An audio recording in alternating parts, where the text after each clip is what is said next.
करना बहुत ही हो जाएगा कठिन कार्य। तो इसी चीज को देखते हुए मात्रकों को निर्धारित करने वाला जो अंतरराष्ट्रीय सिस्टम है उसने क्या किया कि 7 ऐसी राशियों को लिया जो एक दूसरे से बिल्कुल ही स्वतंत्र हो, और उन राशियों को लेकर उसने क्या किया कि उनके मात्रकों को निर्धारित किया। ये जो 7 राशियां उन्होंने लिया जो कि बिल्कुल एक दूसरे से स्वतंत्र थी, यानी एक दूसरे में इन्हें परिवर्तित नहीं किया जा सकता है, ये 7 राशियां कहलाई मूल राशियां, और इनके जो मात्रक निर्धारित किए गए वही मात्रक कहलाए मूल मात्रक। ये 7 मूल राशियां और 7 मूल मात्रक उनके, ये आप अपने स्क्रीन पर देख सकते हैं। तो ये जो 7 मूल राशियां और मूल मात्रक थी, इन्हीं से मिलकर जितनी सारी राशियां हैं, बाकी की बची हुई राशियां, वे सब के सब इन्हीं से मिलाकर बनाई गई, और वो जितनी भी राशियां थी वो सब कहलाई व्युत्पन्न राशियां। व्युत्पन्न राशियां, ये बाकी की राशियां व्युत्पन्न राशियां इसलिए कहलाएं कि क्योंकि ये राशियां जो थी ये इन्हीं मूल राशियों से ही बनी थी, और इनके जो मात्रक थे वो कहलाए व्युत्पन्न मात्रक।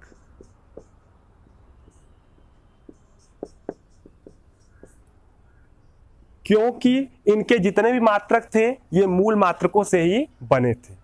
एग्जाम्पल देख सकते हैं, जैसे कि हम लोग एग्जाम्पल इनके देखते हैं, जैसे हम लोग चाल ले लिए, चाल हो गया, बल हो गया, आयतन हो गया, क्षेत्रफल हो गया, घनत्व हो गया, ये बहुत सारी राशियां हैं। ये सारी की सारी राशियां जो है ये सब व्युत्पन्न राशियां कहलाती हैं। अब इनमें से कोई राशि लेते हैं, जैसे हम लोग चाल लेते हैं, चाल बराबर होता है दूरी बटे समय।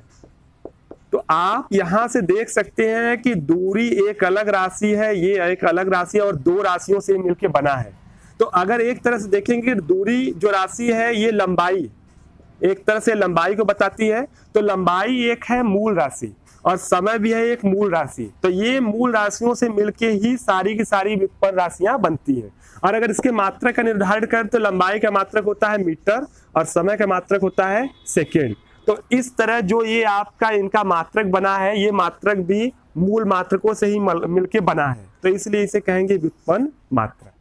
अब हम लोग चलते हैं इन मूल मात्रकों की ओर, मूल राशियों की ओर। एक बार फिर से आप इसको अपने स्क्रीन पर देख सकते हैं। इसमें आप देख सकते हैं जो सबसे नीचे वाला है, जो सबसे नीचे वाला आपका है मूल राशि, वो है पदार्थ की मात्रा, और उस पदार्थ की मात्रा का मात्रक आप देख सकते हैं मोल। और आज हम लोग उसी मोल के बारे में विचार करने वाले हैं। तो आइए देखते हैं मोल होता क्या है। मोल एक मात्रक है जो मापता है पदार्थ की मात्रा को। तो हम लोग को यही देखना है कि आखिर ये मोल जो होता क्या है, या वो पदार्थ की मात्रा को किस रूप में मापता है। तो जितने भी मात्रक बनाए गए हैं वो किसी न किसी चीज को आधार मानकर या किसी चीज को मानक मान के उन्हीं चीजों से वो सारी चीजें बनाई गई हैं। तो जो मोल भी है इसका भी आधार जो है वो है कार्बन 12, और कार्बन 12 जो है इसी की एक निश्चित मात्रा से मोल का जो है निर्माण हुआ है। तो अब देखिए मोल का निर्माण जो हुआ है उसमें कार्बन 12 से कैसे हुआ है। तो ये माना गया है कि कार्बन 12 के 12 ग्राम, कार्बन 12 के 12 ग्राम में कार्बन के जितने भी परमाणु होंगे, कार्बन के जितने भी परमाणु होंगे उन परमाणुओं की कुल संख्या ही कहलाएगी 1 मोल।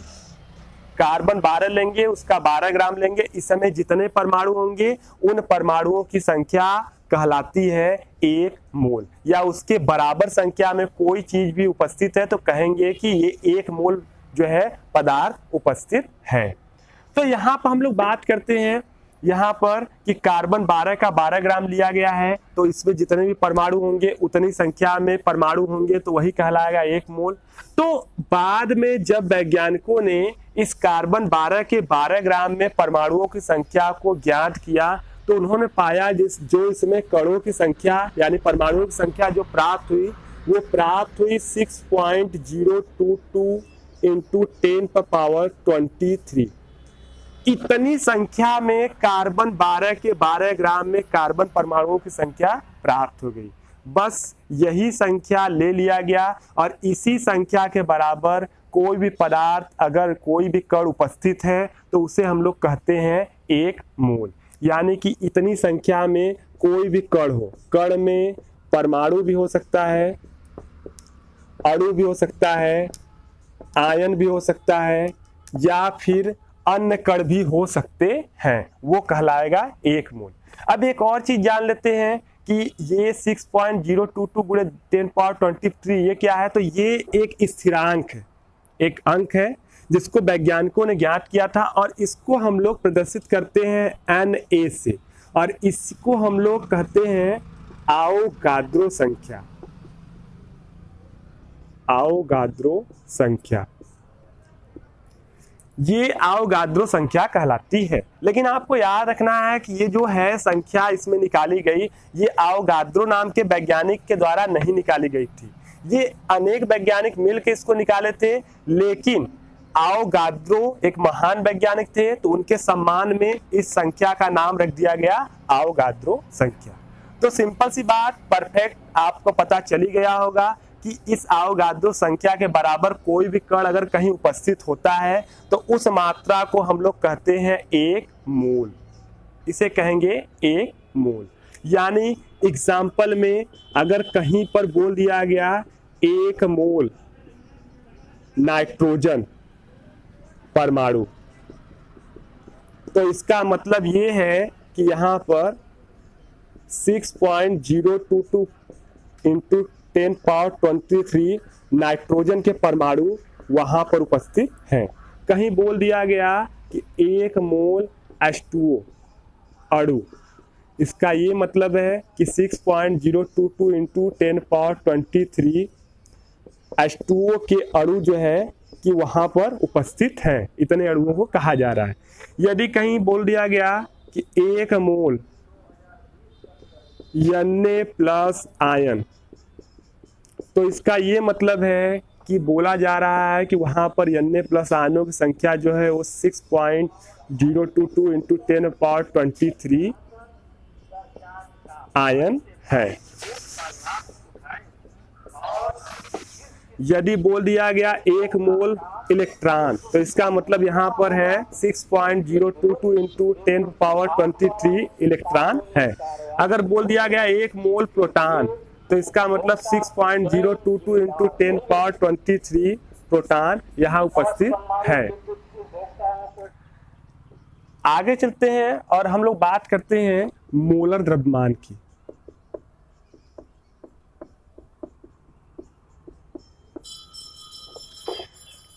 अगर किसी पदार्थ के मोलर द्रव्यमान की बात की जा रही है तो मोलर द्रव्यमान का अर्थ होता है उस पदार्थ के एक मोल का द्रव्यमान, या दूसरी भाषा में बोला जाए तो उसके 6.022 इंटू 10⁻23 जो भी हो कण, उन कणों का जो है द्रव्यमान कहलाएगा मोलर द्रव्यमान। और एक खास बात यह है कि जो किसी पदार्थ का मोलर द्रव्यमान होता है वो उसके ग्राम परमाणु भार, ग्राम परमाणु भार या ग्राम अणु भार या ग्राम सूत्र भार के बराबर होता है, ग्राम सूत्र भार के बराबर होता है। जैसे एग्जाम्पल में आप बहुत आसानी से देख सकते हैं, यदि पूछा जाए कि H2 का मोलर द्रव्यमान कितना होगा, तो अब H2 का मोलर द्रव्यमान निकालना है तो H2 जो होता है इसका अगर हम लोग निकालेंगे जो है अणु भार, तो हाइड्रोजन जब हम लिखते हैं तो 1H1 लिखते हैं, एक हाइड्रोजन का भार जो एक परमाणु करता है 1, तो यहाँ 2 है तो इसका हो जाएगा अणु भार 2, और इसका अणु भार 2 हो जाएगा। तो अब इसका अगर हम लोगों को निकालना है मोलर द्रव्यमान, तो मोलर द्रव्यमान हो जाएगा 2 ग्राम और प्रति हो जाएगा मोल। 2 ग्राम प्रति मोल का मतलब ये है कि H2 के हर मोल का द्रव्यमान जो होगा वो होगा 2 ग्राम, इसीलिए इसे कहेंगे उसका मोलर द्रव्यमान। अगला हम लोग जैसे अणु भार में ले सकते हैं, जैसे H2O ले सकते हैं। H2O का निकालना है तो अगर हम लोगों को H2O का निकालना है तो हम लोग जानते हैं कि एक H जो होता है 1 और ऑक्सीजन यहाँ पर होता है 8, यहाँ पर 16, हमको इससे मतलब है। तो अगर इसका हमको निकालना है मोलर द्रव्यमान तो पहले इसका हम लोग अणुभार निकाल लेंगे। तो यहाँ से हो जाएगा 2 प्लस ऑक्सीजन का 16, ये हो जाएगा 18, यानी कि 18 इसका अणुभार है। और अगर इसको हम लोग ग्राम में ले लें तो ये इसका कहलाएगा मोलर द्रव्यमान, यानी 1 मोल का द्रव्यमान। और इसको प्रदर्शित कर सकते हैं 18 ग्राम प्रति मोल से, यानी कि हर 1 मोल का द्रव्यमान जो होगा वो 18 ग्राम होने वाला है। इसी तरह हम लोग किसी आयन का भी ले सकते हैं या किसी सूत्र का भी ले सकते हैं। जैसे सूत्र मतलब NaCl का हमको लेना है, तो NaCl में जो Na का होता है वो होता है 23। जब भी आप Na लिखेंगे तो Na का जो यहाँ पर होता है इसका परमाणु भार 23 होता है। उसी तरह क्लोरीन का जो होता है वो 35.5 होता है। तो इसको जोड़ेंगे तो 58.3 हो जाएगा, ये ग्राम प्रति हो जाएगा मोल। ये हो गया NaCl का जो है कि मोलर द्रव्यमान। क्योंकि NaCl जो है ये एक यौगिक होता है, लेकिन इसको हम लोग अणु न करके इसको हम लोग सूत्र कहते हैं। तो इसका जो भार होता है वो सूत्र भार कहलाता है। तो इस तरह हम लोग देख सकते हैं कि किसी पदार्थ के 1 मोल का जो द्रव्यमान होता है वो कहलाता है मोलर द्रव्यमान, और किसी पदार्थ का जो मोलर द्रव्यमान होता है वो उस पदार्थ के ग्राम परमाणु भार, ग्राम अणु भार या ग्राम सूत्र भार के बराबर होता है। यानी कि उस जो भी आपका अणु परमाणु आयन है उसका जो भी परमाणु भार, अणु भार या सूत्र भार है उसको ग्राम में ले लेंगे तो वही उसका हो जाएगा मोलर द्रव्यमान। तो यहाँ पर देख सकते हैं कि इस तरह हम लोग मोलर द्रव्यमान निकालते हैं। अब इसके बाद एक और पॉइंट है जो मोल से संबंधित है, वो है मोलर आयतन। मोलर आयतन का मतलब होता है कि 1 मोल का आयतन। लेकिन यहाँ पर हम लोग जो मोलर आयतन देखने वाले हैं वो मोलर आयतन हम लोग सभी पदार्थों के लिए यूज नहीं करते हैं, बल्कि मोलर आयतन मेन यूज करते हैं हम लोग गैसों के लिए। ये गैसों के लिए यूज किया जाता है। तो किसी पदार्थ के 1 मोल का जो आयतन होता है वो मोलर आयतन होता है, और ये गैसों के लिए जनरली प्रयोग होता है।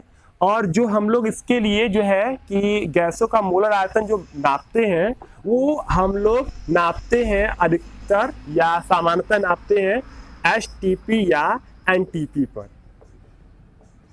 तो निर्धारित किया गया है कि अगर कहीं भी जो टेम्परेचर हो जाए वो 0 डिग्री सेल्सियस हो जाए और जो दाब हो जाए वो 1 वायुमंडल हो गया है, 1 वायुमंडल 1 ATM, तो ऐसे समय में जो परिस्थिति होगी उस परिस्थिति को हम लोग कहेंगे कि ये है मानक ताप दाब। यानी इसको मानेंगे मानक ताप और इसको मानेंगे मानक दाब। तो इसी को हम लोग कहते हैं मानक ताप दाब या इसी को कहते हैं सामान्य ताप दाब। तो ऐसे कंडीशन पर यह देखा गया है कि मानक ताप दाब पर जो गैस होते हैं उनका जो आयतन होता है 1 मोल का आयतन वो होता है 22.4 लीटर। तो जब भी हम कैलकुलेशन करते हैं हम लोग STP या NTP पर ही गैसों का आयतन मानते हैं और उसी आधार पर कैलकुलेशन करते हैं। तो STP या NTP पर गैस का जो मोलर आयतन होगा वो होता है 22.4 लीटर। यानी सिंपल सी बात है कि अगर हम कहीं पर लिख लिए 1 मोल H2 तो STP पर जो इसका आयतन होने वाला है वो होने वाला है 22.4 लीटर। अगर हम लेने वाले हैं 1 मोल O2 तो इसका भी STP या NTP पर जो आयतन होगा वो होगा 22.4 लीटर। जितनी भी गैसें हैं सभी गैसों का STP या NTP पर आयतन होने वाला है 22.4 लीटर। अब यहां से हम लोग कुछ महत्वपूर्ण सूत्रों को देख लेते हैं जिनके मदद से जो है कि हम लोग जो है कि मोल को जो है आसानी से कन्वर्ट कर सके संख्या में या मोलर द्रव्यमान में या मोलर आयतन में, या मोलर आयतन को हम लोग कन्वर्ट कर सके मोल में, या मतलब अलग अलग चीजों में हम लोग कन्वर्ट कर सके। तो कुछ महत्वपूर्ण सूत्रों को देख लेते हैं। तो चलते हैं यहाँ पर देखते हैं।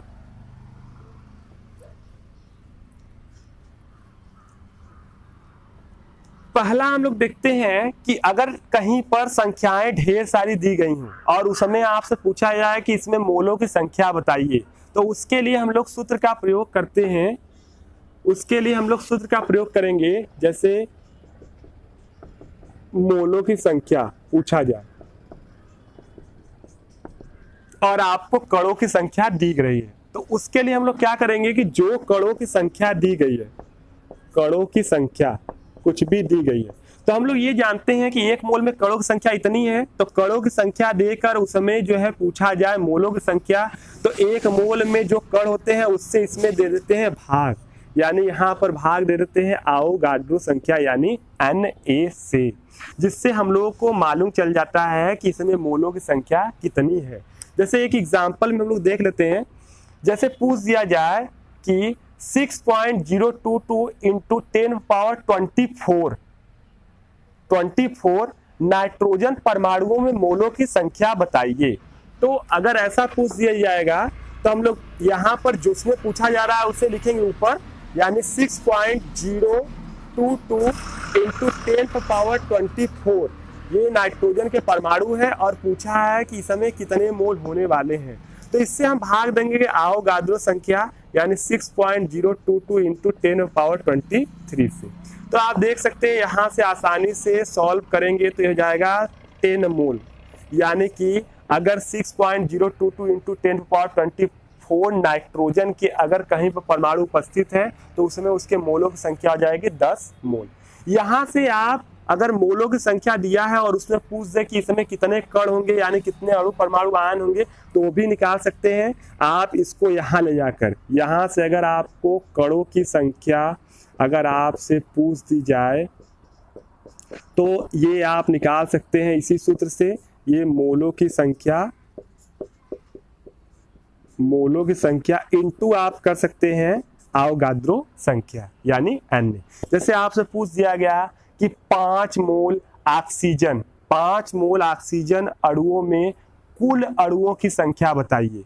तो अब 5 मोल मतलब ये 5 हो गया मोल, और हम जानते हैं कि एक मोल में 6.022 इंटू 10⁻23 होता है, तो हम इसका गुणा कर देंगे और गुणा करेंगे तो ये अप्रॉक्स आएगा यहाँ पर 30.11 इतना जो है इंटू 10⁻23 इतने जो है कि ऑक्सीजन के हो जाएंगे अणु।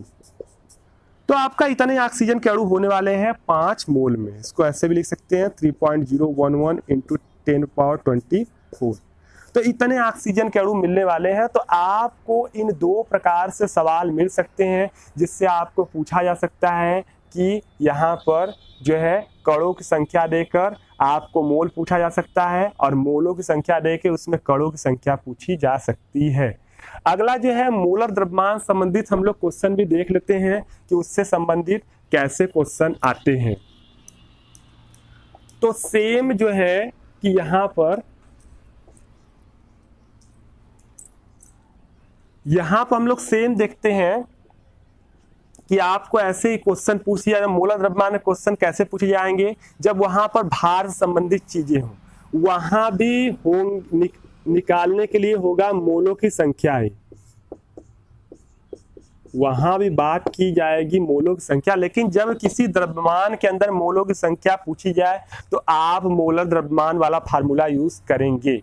अब जैसे पूछ दिया जाए कि 50 ग्राम में मोलों की संख्या बताइए, तो सिंपल सी बात है कि जिसमें पूछा जा रहा है 50 ग्राम में मोलों की संख्या, तो यानी कि 50 ग्राम के अंदर आपको मोल की संख्या ढूंढनी है। तो सबसे पहले आपको उसके लिए जानना होगा कि 1 मोल का भार कितना होता है। उस भार से अगर हम उसमें भाग दे दें तो ऑटोमेटिक हमको 50 मोल में जो है कि मोलों की संख्या मालूम, 50 ग्राम में मोलों की संख्या मालूम चल जाएगी। तो हम लोग जानते हैं कि 1 मोल जो होता है उसका भार जो होता है वो ग्राम परमाणु भार, ग्राम अणु भार या ग्राम सूत्र भार होता है, यानी जनरल भाषा में होता है मोलर द्रव्यमान।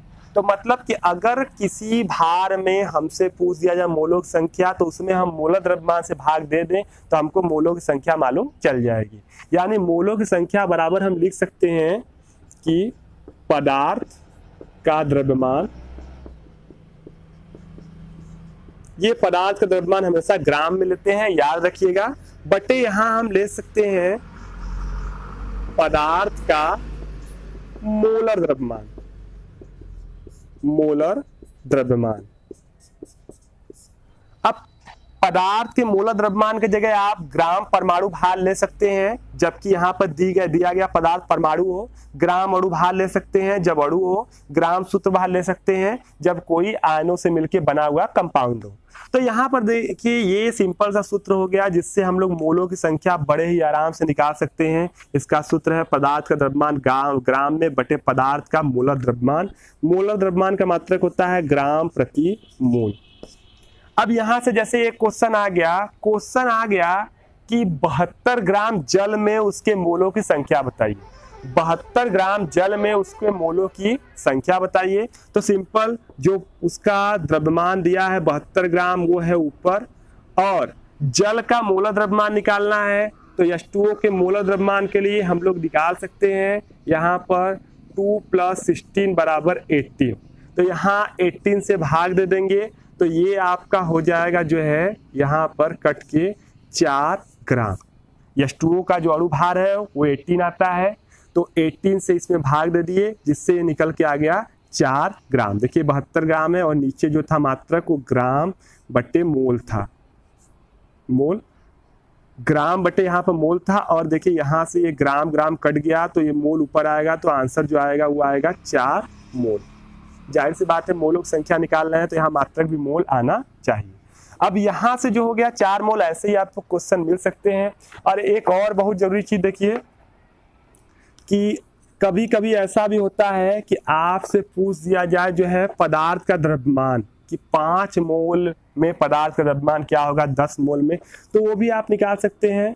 आप जो है यहाँ पर पदार्थ का अगर निकालना है द्रव्यमान, ये ग्राम में निकल के आएगा, तो इसको यहाँ रखिए और इसको इस साइड लीजिए, तो आपका जो सूत्र बनेगा वो बनेगा मोलों की संख्या। मोलों की संख्या इनटू आपका बनने वाला है पदार्थ का मोलर द्रव्यमान। यहां से आप आराम से पदार्थ का द्रव्यमान भी निकाल सकते हैं। जैसे क्वेश्चन आपका आ गया कि 5 मोल जो है 5 मोल कार्बन डाइऑक्साइड का द्रव्यमान बताएं। तो यहाँ पर 5 मोल हो गया और कार्बन डाइऑक्साइड का द्रव्यमान बताना है 5 मोल कार्बन डाइऑक्साइड। तो कार्बन डाइऑक्साइड का मोलर द्रव्यमान हम लोग निकाल लेते हैं। तो ये देखिए CO2 होता है, कार्बन का जो होता है परमाणु भार 12 होता है और ऑक्सीजन का होता है 16, और यहाँ 2 बार है तो 16 × 2 हो गया, तो ये हो गया 44। यानी कि यहाँ पर कार्बन डाइऑक्साइड के का अणु भार 44 है तो उसका मोलर द्रव्यमान भी होगा 44 ग्राम प्रति मोल। तो यानी कि ये हो गया 44, और जब इंटू करेंगे तो ये हो जाएगा आपका 202, यानी कि इतना हो जाएगा ग्राम, 220 ग्राम, यानी 220 ग्राम ये होने वाला है। तो इतना हो गया आंसर। तो ये 2 प्रकार से सवाल आपको इसमें मिल सकते हैं जिसको आप आसानी से कन्वर्ट कर सकते हैं। मोल को कन्वर्ट कर सकते हैं आप द्रव्यमान में, और द्रव्यमान को कन्वर्ट कर सकते हैं मोल में। अब लास्ट जो है हमारा मोलर आयतन है, उसको भी देख लेते हैं कि मोलर आयतन को हम लोग कैसे कन्वर्ट कर सकते हैं। तो जब भी हम लोग मोलर द्रव्यमान पर कैलकुलेशन करते हैं तो उसको हम लोग NTP या STP पर करते हैं। तो NTP या STP पर अगर कहीं निकालना हो मोलों की संख्या, मोलों की संख्या और दिया हो उसका आयतन दे दिया गया हो कि 100 मोल या 200 मोल में किसी पदार्थ 100 लीटर या 200 लीटर में किसी पदार्थ के जो है मोलों की संख्या बताइए, यानी उसका आयतन दिया हो और आपसे मोलों की संख्या पूछ रहा हो, तो आप वही सेम सूत्र यहाँ लगाने वाले हैं कि जो यहाँ पर दिया है आयतन, यहाँ पर जो दिया है आयतन, जो भी उस जो है गैस का आयतन लिखते हैं, जो भी दिया है गैस का आयतन STP या NTP पर, ठीक है, याद रखना है ये कि गैस का आयतन जब भी रखेंगे तो STP या NTP पर। तो जो भी दिया है गैस का एसटीपी या एनटीपी पर आयतन, उसमें आपसे पूछ दिया जाए मोलों का, उसमें मोलों की संख्या बताइए कितने मोल होंगे। तो सिंपल हम जानते हैं कि जितना भी है इससे मोलों की संख्या में बदलना है, तो 1 मोल में जितना होता है उससे हम लोग दे देंगे भाग। तो हमको पता है सभी गैसों के 1 मोल का आयतन होता है 22.4 लीटर, तो हम इसमें 22.4 लीटर से दे देंगे भाग। तो जो आएगा यहाँ पर आने वाला है मोलों की संख्या। तो यहाँ पर देख लेते हैं हम लोग जो है कि जो है यहाँ पर कैलकुलेशन, एक सवाल देख लेते हैं। जैसे क्वेश्चन आ गया कि क्वेश्चन सिंपल सा आ गया कि 44.8 लीटर ऑक्सीजन में मोलों की संख्या बताइए। तो सिंपल 44.8 लीटर में ऑक्सीजन के मोलों की संख्या बताना है। तो ये 44.8 ऊपर और इसके नीचे 22.4 से भाग दे देंगे, तो ये आएगा आपका 2 मोल। यानी कि 44.8 लीटर जो भी आपका ऑक्सीजन गैस होगा वो आपका उसमें 2 मोल ऑक्सीजन होने वाले हैं। और इसमें अगर कणों की संख्या पूछेगा तो आप इसको कण में भी कन्वर्ट कर सकते हैं, 2 × 6.022 × 10⁻23। तो आप इसको कण में भी बदल सकते हैं। अब यहाँ से जो है हम लोग को अगर निकालना है गैस का आयतन, तो हम लोग गैस का आयतन निकालने के लिए इसको यहाँ पे ले जाके इससे मल्टीप्लाई कर देंगे तो गैस का आयतन भी निकल जाएगा। जैसे पूछ दिया गया कि हाइड्रोजन के 3 मोल गैस का आयतन बताइए, हाइड्रोजन के 3 मोल गैस का आयतन बताइए। तो 3 मोल गैस का आयतन अगर पूछा जाए तो यहाँ हो जाएगा मोलों की संख्या 3 और इंटू 22.4, और जब इसको मल्टीप्लाई करेंगे तो हो जाएगा 67.2 लीटर। यानी 3 मोल हाइड्रोजन गैस का आयतन एनटीपी या एसटीपी पर होगा 67.2 लीटर।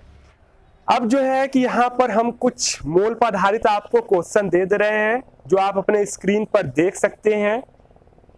इन क्वेश्चन को आप लोग लगाइएगा और इन क्वेश्चन को लगाने के बाद जो है इनके आंसर आप नीचे डिस्क्रिप्शन बॉक्स में मिलाइएगा। नीचे डिस्क्रिप्शन बॉक्स में इन सारे क्वेश्चन के हम आंसर आपको दे देंगे। तो पहले आप क्वेश्चन करिएगा और इसके बाद डिस्क्रिप्शन बॉक्स में मिलाइएगा और हमें कमेंट करके ये जरूर बताइएगा कि आपके कितने आंसर आए बिल्कुल सही।